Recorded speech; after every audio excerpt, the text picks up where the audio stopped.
Hello, good morning students.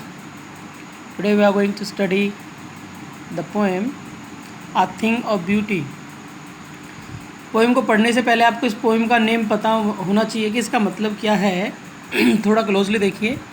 A Thing of Beauty इसका मतलब होता है सुंदरता की चीज़ें. सुंदरता की चीज़ें क्या हैं, ब्यूटी की चीज़ें क्या हैं, उसके बारे में पोइट्स ने बताया है. या पोइट है जॉन कीट्स. इस पोएम को पढ़ने से पहले माय डियर स्टूडेंट्स आपके सामने ये डिफ़िकल्ट वर्ड्स आएंगे जिनको पढ़ना ज़रूरी है ताकि आप पोएम को समझ सको. उनके बिना आप पोएम को समझने में आपको बहुत सारी दिक्कत आ सकती हैं. इसलिए देखिए, पास इनटू एक फ्रेज़ है और इसका मतलब होता है टर्न इनटू, जिसका मतलब होता है बदल जाना. फिर है बोर. बोर क्या होता है? एक नाउन है. इसका मतलब होता है pleasant place in the shade under a tree. कुंज यानी कि पेड़ के नीचे जो छाया होती है, ठंडी ठंडी शीतल छाया को बोर बोला जाता है. फिर है रैदिंग. रैदिंग होता है वीव, कोई किसी चीज़ को गूंथना बुनना. बैंड. बैंड होता है एक पट्टी, इसको बोलते हैं नैरो स्ट्रिप. स्पाइट. स्पाइट होता है मलाइस, द्वेष. जब किसी के साथ में हम द्वेष करते हैं, गलत भावना रखते हैं, उसको मलाइस बोलते हैं, स्पाइट बोलते हैं.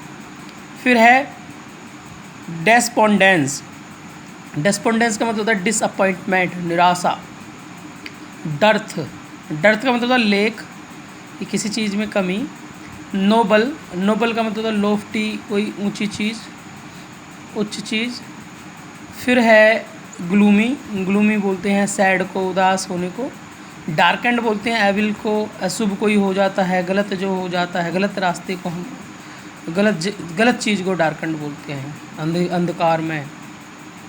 पाल बोलते हैं कवरिंग को, एक आवरण को.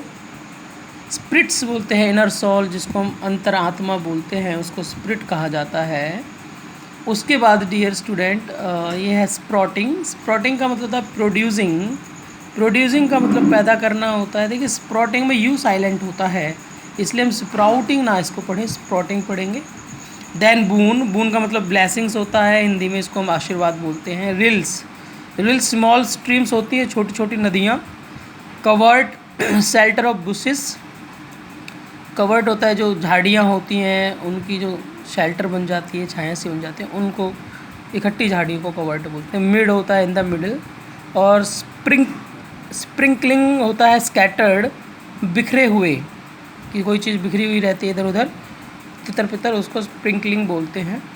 Then blooms. ब्लूम्स बोलते हैं फ्लोरिंग, यानी कोई चीज़ ब्लूम हो रही है, खिल रही है, उसको ब्लूम बोलेंगे. फिर है ग्रैंडियोर. ग्रैंडियोर का मतलब होता है मैग्निफिकेंस. मैग्निफिकेंस होता है एक वैभव, जिसको हम बोलते हैं. वैभव का मतलब होता है जो चीज़ हम महत्वपूर्ण, जिन चीज़ों को हम बताते हैं वो मैग्निफिकेंस, महत्वपूर्ण, जिनको बताना अच्छा लगता है वो वैभवशाली चीज़ें होती हैं. डूम्स, जिनके ऊपर गुमान किया जा सके. डूम्स होती हैं one of the day of doom. Doom है क़यामत का दिन. फिर है माइटी. माइटी का मतलब होता है पावरफुल. फिर यहाँ पे इमोर्टल है, कटा हुआ नहीं है, समझें इसको. इमोर्टल. इमोर्टल का मतलब है दैट नेवर डाइज, वो चीज़ जो कभी भी ख़त्म नहीं होती. Pouring in on to. Pouring on to मतलब किसी के ऊपर कोई चीज़ को डालना, लिक्विड को डालना. ड्रॉप डाउन कह सकते हैं, उंडेलना. और ब्रिंक. ब्रिंक होता है कॉर्नर, किसी किनारे को हम ब्रिंक कहते हैं. आई होप आपको ये वर्ड मीनिंग्स समझ में आ गए हैं. ये वर्ड मीनिंग्स डियर समझ में आ जाएंगे तो ही आप पोएम को समझ सकते हैं. अब हम पोएम को पढ़ेंगे. ध्यान से देखें dear student. A thing of beauty. A thing of beauty का मतलब आपको पता है सुंदरता की चीज़. कौन सी चीज़ें हैं सुंदरता की, उन चीज़ों को पोइट ने इस पोएम में जिक्र किया है. पोइट है इसका जॉन कीट्स. जॉन कीट्स ने जो जन्म लिया था 1795 में लिया और 1821 में उनकी डेथ हो गई. वो ब्रिटिश रोमांटिक पोइट थे. इतना ही पढ़ेंगे हम पोइट के बारे में. उसके बाद हमको पोएम पढ़नी है. पढ़ने से पहले एक लाइन यहाँ पे लिखी हुई है, इसको ध्यान से देखें. What pleasure does a beautiful thing give us. हमें कौन सी खुशी मिलती है सुंदर चीज़ से. Are beautiful things worth treasuring. क्या जो ब्यूटीफुल चीज़ें होती हैं वे खजाने की जितनी कीमती होती हैं. आगे देखिए, कहता है, पोएम को शुरू करते हैं हम. A thing of beauty is a joy for ever. वो कहता है जो सुंदरता की चीज़ है ना वो हमेशा के लिए एक जॉय होती है, हमेशा के लिए आनंदमय होती है। फिर आगे कहता है इट्स लॉनलीनेस इंक्रीजेज, इसका जो लवलीनेस है वो हमेशा बढ़ता है। इट्स लवलीनेस इंक्रीजेज, इसकी जो सुंदरता है, इसकी जो अच्छाई वो हमेशा बढ़ती है। It will never pass into nothingness but will keep a bore quiet for us and a sheep full of sweet dreams and the health and quiet breathing. Therefore, on every morrow are we wreathing a flowery band to bind us to the earth. वो कहता है thing of beauty है, ये हमेशा के लिए एक आनंदमय होती है और इसकी जो लवलीनेस है, इसकी अच्छाई है वो हमेशा बढ़ती है, ख़त्म नहीं होती। It will never pass into nothingness, ये कभी भी ख़राब नहीं होती है। But will keep a bore quiet for us, लेकिन हमेशा हमारे लिए एक बोर तैयार करेगी। क्या तैयार करेगी? बोर। जो सुंदरता की चीज़ें होती हैं हमारे लिए हमेशा बोर तैयार करती हैं। बोर क्या होता है? एक ऐसा कुंज, एक ऐसी जगह है जहाँ पर इंसान जाके आनंद में महसूस करता है। जैसे कि बोर होता है पेड़ों की छाया, पेड़ों की जो शेल्टर होती है उसके नीचे जो छाया होती है उसके बोर बोला जाए। कुंज जो बन जाता है कई सारे पेड़ों से। जब सपोज दैट कोई भी इंसान धूप में चल के आ रहा है और उसको गर्मी लग रही है तो वो बड़ा परेशान है, तो उस कुंज में उस पेड़ के नीचे जैसे आएगा तो उसको आराम महसूस होगा, अच्छा महसूस होगा ना। ऐसे ही जैसे कुंज में आके धूप में चलने वाले परेशान आदमी को आराम मिलता है, वैसे ही सारी चीज़ें जो भी सुंदरता की हैं उन सभी चीज़ों में आके इंसान को आराम मिलता है। फिर वो कहता है and a sheep and a slip full of sweet dreams, और ऐसी छाया में आके आप बहुत अच्छे से अपनी नींद ले सकते हैं, आराम कर सकते हैं विद स्वीट ड्रीम्स के साथ में, एंड हेल्थ, और आपको अच्छी हेल्थ भी मिल जाती है, एंड क्वाइट ब्रीदिंग, और आप बहुत अच्छे से वहाँ पे ब्रीदिंग कर रहे होते, सांस ले रहे होते हैं, आपको कोई भी टेंशन नहीं होती, टेंशन फ्री वहाँ पे होते हैं आप।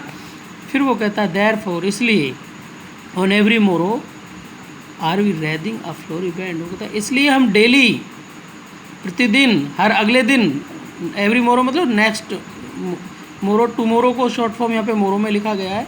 हर अगले दिन हम क्या करते हैं? फ्लोरी बैंड बनाते हैं, फूलों का एक पट्टी तैयार करते हैं, फूलों का एक ऐसा बैंड, एक ऐसा संबंध तैयार करते हैं, एक ऐसा जॉइंट तैयार करते हैं टू बाइंड अस, जो जॉइंट हमें बाइंड रखता है अर्थ से, इस धरती से हमें बांध के रखता है। इस तरीके का हम फ्लोरी बैंड डेली हर सुबह तैयार करते हैं।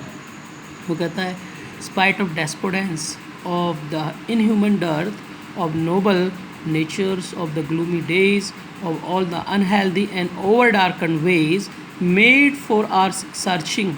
Yes, in spite of all, some shape of beauty moves away the pall from our dark spirits, such the sun, the moon, trees old and young sprouting a shady boon.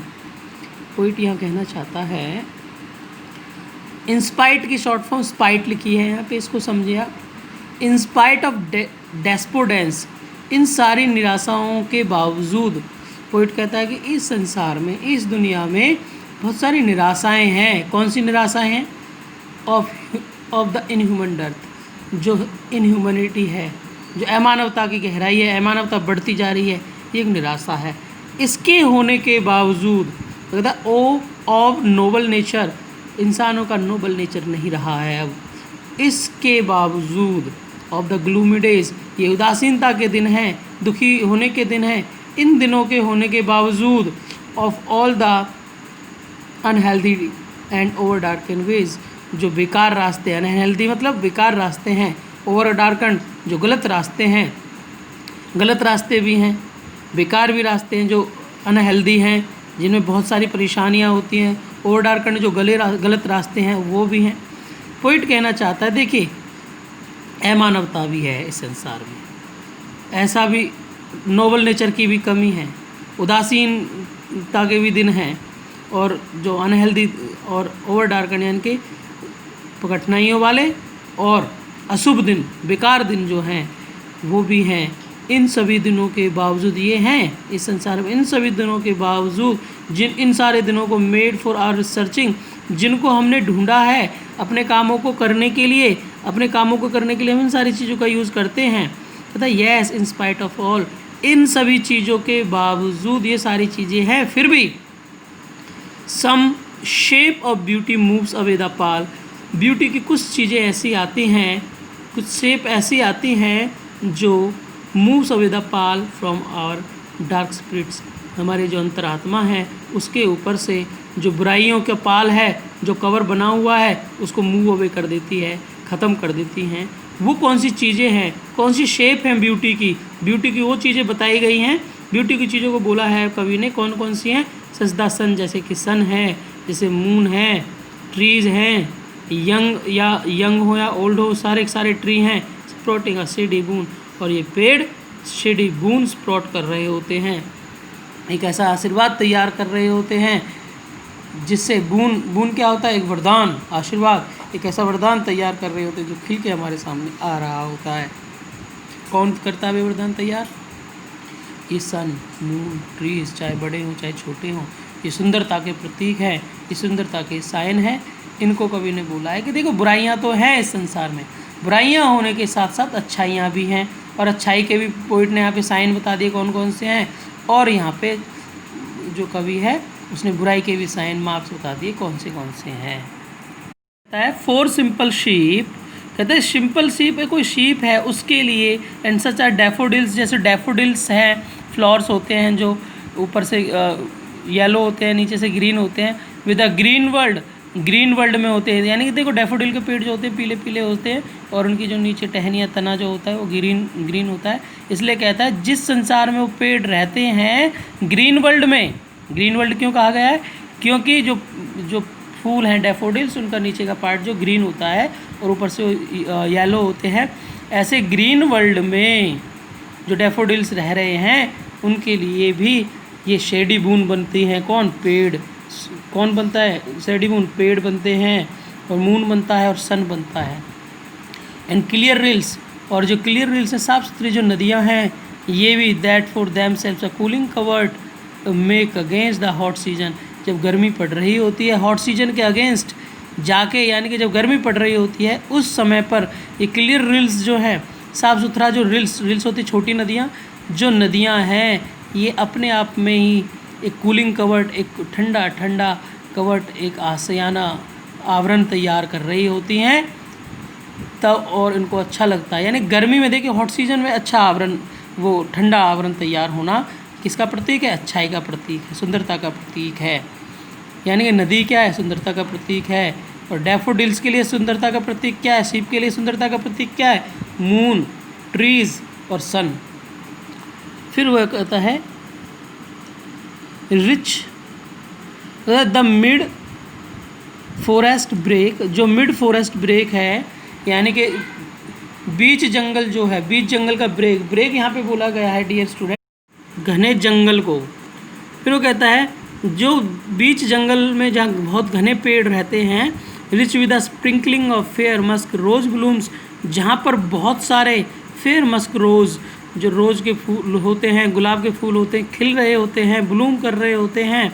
And such too is the grandeur, जैसे बीच जंगल में गुलाब के फूल खिल रहे होते हैं वो अच्छे लगते हैं, ऐसे ही सुंदरता के प्रतीक वो सारी ग्रैंडियर ऑफ डूम्स हैं we have imagined for the mighty dead, जिनको हमने माइटी डैड के लिए इमेजिन किया है। देखो इसको समझें, जैसे सुंदरता के प्रतीक वो है ना फूल मस्क रोज़, वैसे ही सुंदरता के प्रतीक ग्रैंडियर ऑफ डूम्स है। ग्रैंडियर को समझें क्या होता है?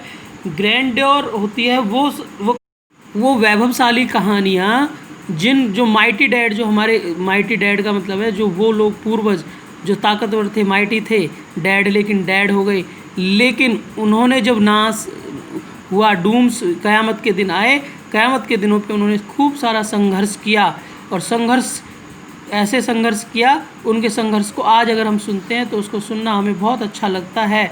उनकी जो वैभव की कहानियाँ हैं वो भी सुंदरता का प्रतीक हैं। तो इसका मतलब समझे, such too is the grandeur of dooms, वैभव हैं क़यामत के दिनों के। किसके वैभव की कहानियाँ?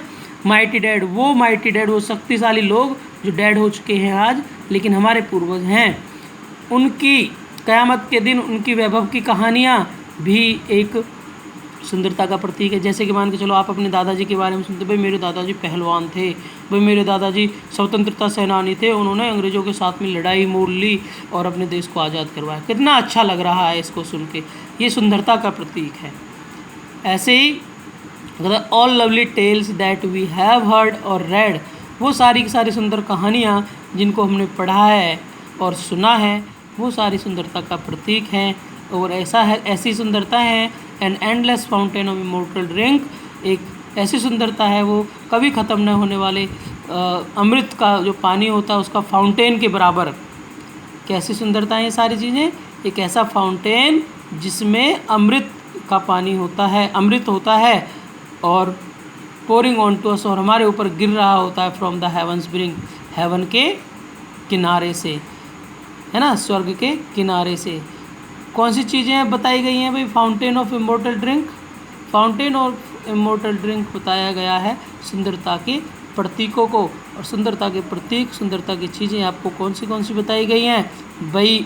माइटी डेड लोगों को ग्रैंडियर बताया गया है ना, स्प्रिंकलिंग मस्क बताया गया, मस्क रोज़ बताया गया है, कूलिंग कवर्ड करने वाली रिल्स बताई गई हैं सुंदरता के प्रतीक है, और मून बताया गया है सुंदरता का प्रतीक, और सन बताया गया है सुंदरता का प्रतीक, और क्या बताया गया है? एक बोअर, एक ऐसा कुंज जो पेड़ों की छाया, जहाँ पर लोग आके या कोई भी जानवर या इंसान, कोई भी जीव आके आराम महसूस करता है और एक ड्रीम भरी नींद लेता है।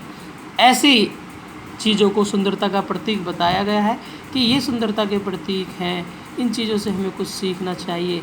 ये सुंदरता की जो चीज़ें हैं हमेशा किसी को कुछ ना कुछ देती ही हैं। अब जैसे हमने मान के चलो हम कुंज की बात करें, बोअर की बात करें, एक ऐसी जगह है जहाँ पे बहुत सारे पेड़ रहते हैं और उनके नीचे छाया, तो ये छाया तो सबको कुछ ना कुछ दे रही है, आराम दे रही है। माइटी डैड की जो ग्रैंडियर की बात करें, उनकी वैभव की कहानी की बात करें, तो उनकी वैभव की कहानी हमें कुछ सिखाती ही है ना। और अगर हम सन मून की बात करें, ट्रीज़ की बात करें, तो एक किसी ना किसी को कुछ ना कुछ, किसी ना किसी को क्या, सबको देते ही हैं, है ना। जो सुंदरता की चीज़ें होती हैं वो हमेशा देने वाले होते हैं, हमेशा अच्छे होते हैं और उनकी सुंदरता हमेशा बढ़ती ही जाती है, घटती नहीं है।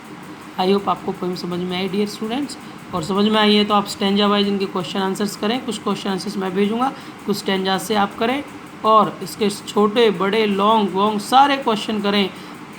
आपने बुक गाइड वगैरह नहीं खरीदी है तो खरीद लें ज़रूर।